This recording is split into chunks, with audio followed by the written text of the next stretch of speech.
Railway project is still part of the rail transport program. And Yes, Your Honor. And then when you planned your budget, what is the amount that you gave to the project? So Mindanao Railway project under a program siya. So magkano po?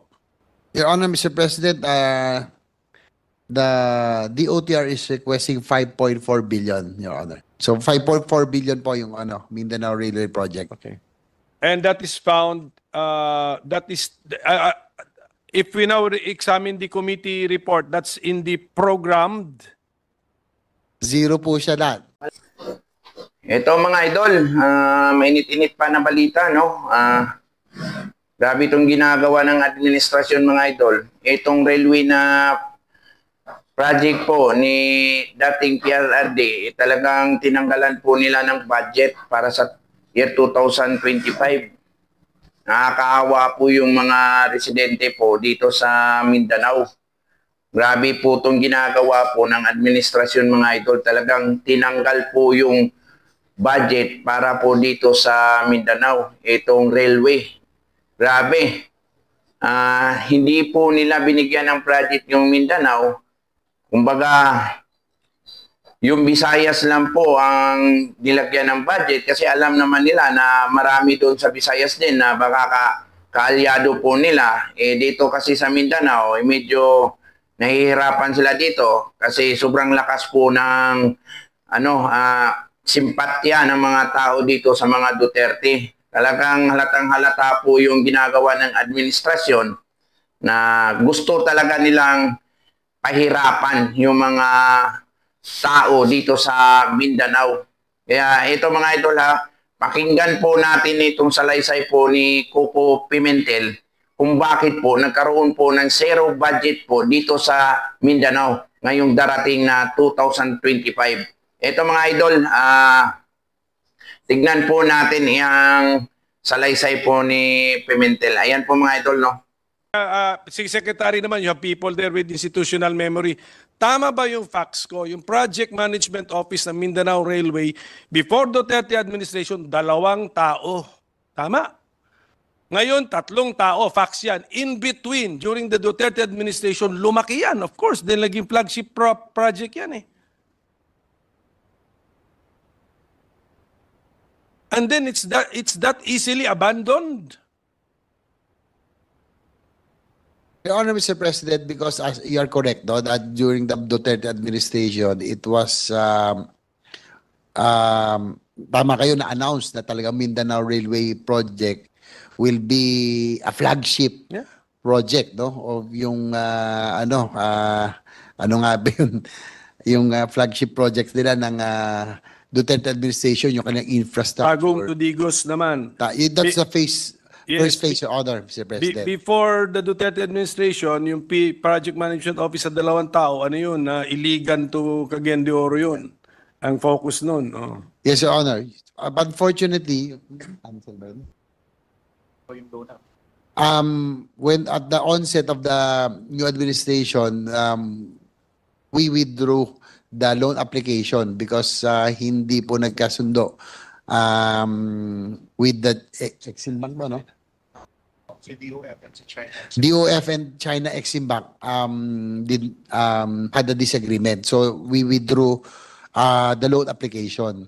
So probably one of the reasons that the DBM did not put funding anymore kasi nga po hindi na po siya ongoing. But ang sa DOTR naman po kasi there's a policy difference sa kanila po kasi they would want to continue funding it because yung mga prerequisites po that were discussed earlier, no, yung pong land acquisition, utilities, relocation has to continue so that because for example the Mindanao Railway project is a NEDA approved project, this will happen later on.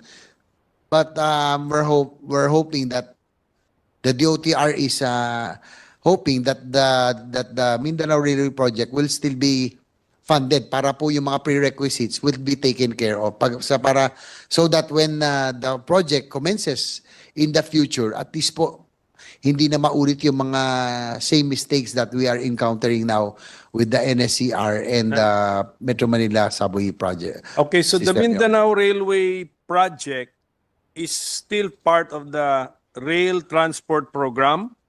Tama? And Yes, Your Honor. And then when you planned your budget, what is the amount that you gave to the project?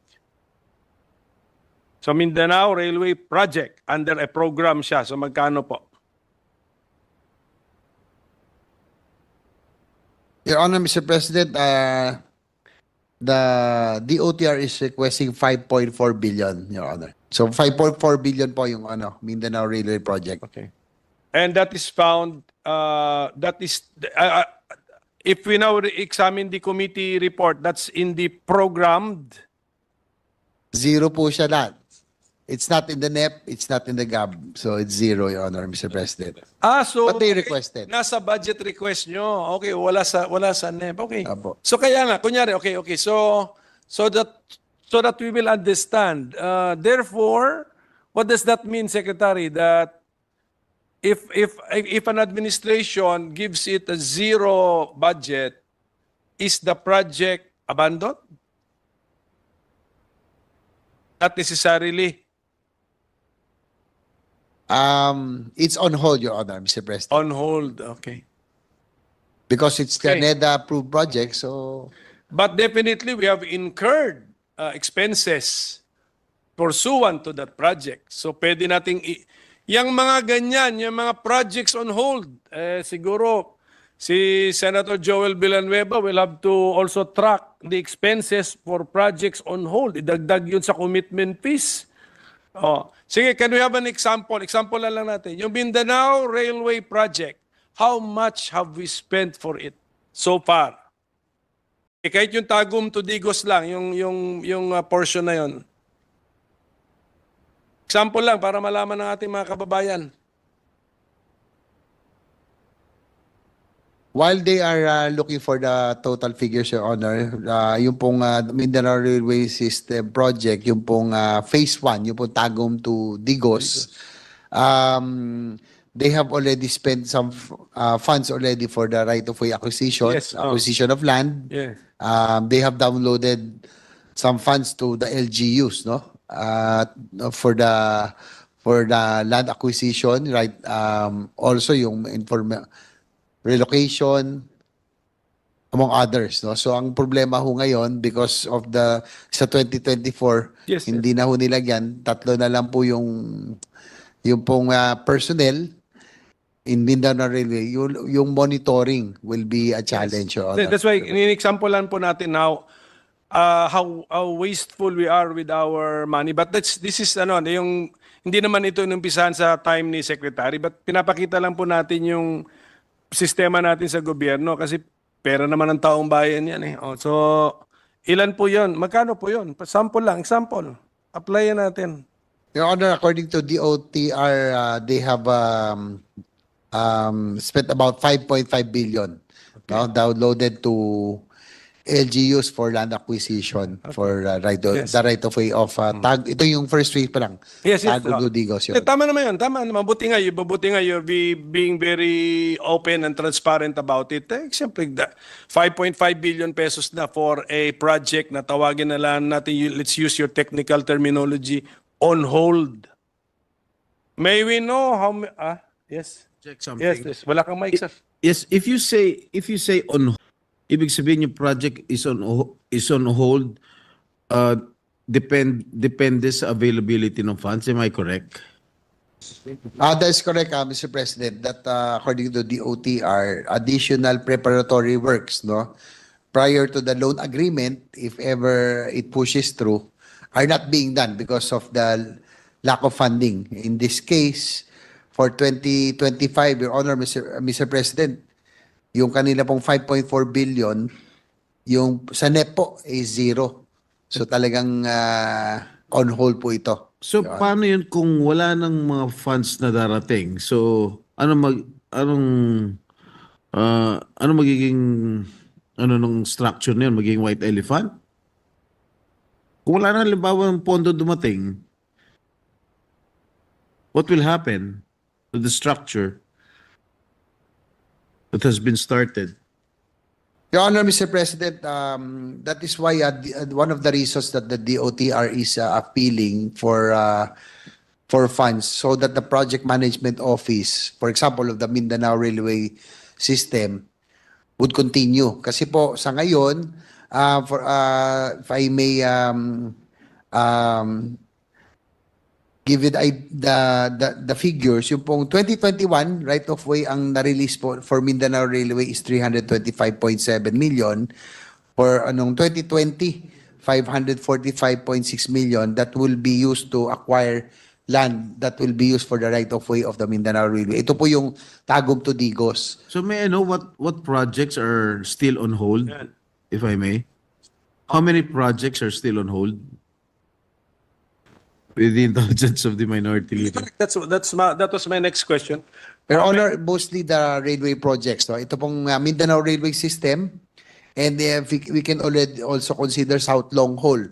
Although may funding siya ng konti noong 2024, kung hindi rin po mapupondo to, it will be on hold also. Ito yung South Long Haul, ito po yung Bicol line, no, from Metro Manila going to So how many Bicol. projects all in all, Mr. Sponsor? Total na. Priority na priority.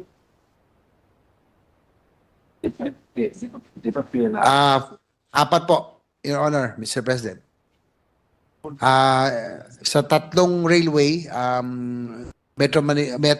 Mindanao Railway, South Long Haul, ito po yung Bicol, and MRT4, ito po yung MRT going to Rizal, no? Ito po yung papuntan Rizal, Taytay Rizal, and isama na rin po yung New Dumaguete Airport project, no? Which received zero Are allocation. these foreign funded projects? Yes, Your Honor, Mr. President. So kung hindi nagbigay, ang hinihintay natin pondo galing sa labas, so the project will not push through. Your Honor, Mr. President, ito po yung magiging consequences, no? If actual requirements will not be given to these aforementioned projects, no? Delay on project preparation, such as procurement of ito pong yung right of way, yung pong land acquisition, yung pong relocation, yung pong pag-ano sa contractor, no? Yung engagement of the contractor, and start of construction itself. So all of this will experience delays, Your Honor, Mr. President.